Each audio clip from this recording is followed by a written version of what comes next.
সীমান্তবর্তী অঞ্চলের বাজারগুলোতে স্মার্টফোন নিয়ে প্রতিদিন তরুণদের আড্ডা বেশ জমজমাট। তবে তাদের মোবাইলে নেই দেশীয় ফোন কোম্পানির কোনো সিম card. Google, Facebook, YouTube, WhatsApp Messenger সহ ইন্টারনেট ভিত্তিক ফ্রি ফায়ার, পাবজির মতো গেম খেলছেন তরুণরা। এক্ষেত্রে তারা ব্যবহার করছেন ভারতীয় Airtel, Jio, Vodafone, Reliance, Aircel, Telenor সহ দেশটির বিভিন্ন কোম্পানির ইন্টারনেট। ভারতীয় সিমের অবাধ ব্যবহারে ব্রাহ্মণবাড়িয়ার কসবা, আখাউড়া ও বিজয়নগরের সীমান্তবর্তী গ্রামগুলোতে দুদেশের চোরাকারবারি ও পাচারকারীরা মোবাইলে নিয়মিত যোগাযোগ রক্ষা করে চালাচ্ছেন মাদক পাচার সহ নানা অপরাধমূলক কর্মকাণ্ড। এতে সীমান্ত অঞ্চলে বাড়ছে অপরাধ প্রবণতা। তবে ব্যবহারকারীরা জানান, বাংলাদেশের মোবাইল কোম্পানিগুলো নেটওয়ার্ক না থাকায় তারা বাধ্য হয়ে এসব সিম কার্ড ব্যবহার করছেন। এলাকায় তো মনে করেন বাংলা লিঙ্ক, গ্রামীণ কোনো সিমে নেট পাইতেছে না, অন্য কারোর সাথে যোগাযোগ করতে পারি না, যার কারণে আমরা বিদেশি সিম চালাইতে হয়, ইন্ডিয়ান সিম। বাংলাদেশের সিম পাইতাম, নেট ক্লিয়ার পাইতাম, তাহলে ভারতের সিম আমরা ব্যবহার করতে হয় না।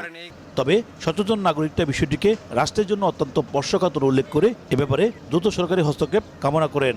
পাশাপাশি দেশীয় মোবাইল কোম্পানিগুলোকে সীমান্ত অঞ্চলে তাদের নেটওয়ার্ক শক্তিশালী করার পরামর্শ দেন। যদি কোনো অপরাধ সংঘটিত হয় তখন আমাদের আইনশৃঙ্খলা বাহিনী ওইসব অপরাধীকে ট্রেস করতে পারে না, যেহেতু বাংলাদেশের কোনো নেটওয়ার্ক ওইখানে সক্রিয় নয়। এখানে অপরাধ প্রবণতা বাড়ছে, সেই জন্য আমি দাবি জানাবো মোবাইল কোম্পানির টাওয়ার ওইখানে স্থাপন করা হয়।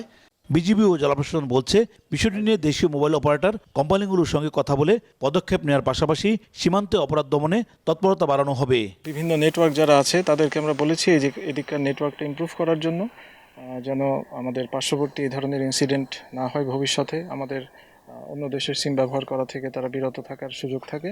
আমরা বিটিএসের সাথে কথা বলে এবং কনসার্ন যে মিনিস্ট্রি আছে তাদের সাথে কথা বলে একটা কী পদক্ষেপ নেওয়া যাবে সেই বিষয়ে আলোচনা করবো আর কি। স্থানীয়দের তথ্যমতে সীমান্তবর্তী কসবা, আখাউড়া ও বিজয়নগরে ৭৩ কিলোমিটার অংশে অর্ধলক্ষাধিক ভারতীয় মোবাইল সিম ব্যবহার হচ্ছে।